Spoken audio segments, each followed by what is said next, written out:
আমাদের জন্য যুদ্ধ ফরজ, হ্যাঁ। এটা শুধু কোনো মাটি বা ভূখণ্ডের জন্য নয়, এটা আমাদের ঈমান, আমাদের অস্তিত্ব, আমাদের ভবিষ্যতের লড়াই। তোমরা আমাদেরকে মৃত্যুর ভয় দেখাও, আমাদের মনোবল ভাঙতে চাও, আমাদের কণ্ঠরোধ করতে চাও। ভুল করছো। আমরা এমন এক জাতি যাদের পিছনে শত শত বছরের স্মৃতি, শহীদ বাবার রক্ত, মায়ের দোয়া আর রক্তে রাঙানো ইতিহাস দাঁড়িয়ে আছে।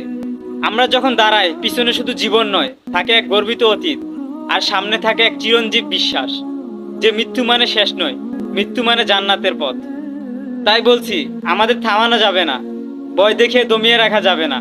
আমরা প্রতিবাদ করব, আমরা রুখে দাঁড়াবো, আমরা লড়বো যতক্ষণ না সত্য জয় হয়। এই যুদ্ধ তোমাদের বিরুদ্ধে নয়, অন্যায়ের বিরুদ্ধে।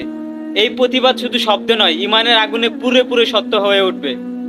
আমাদের জাগরণ শুরু হয়েছে, এখন সময় আল্লাহর পথে একদম এগিয়ে যাওয়ার।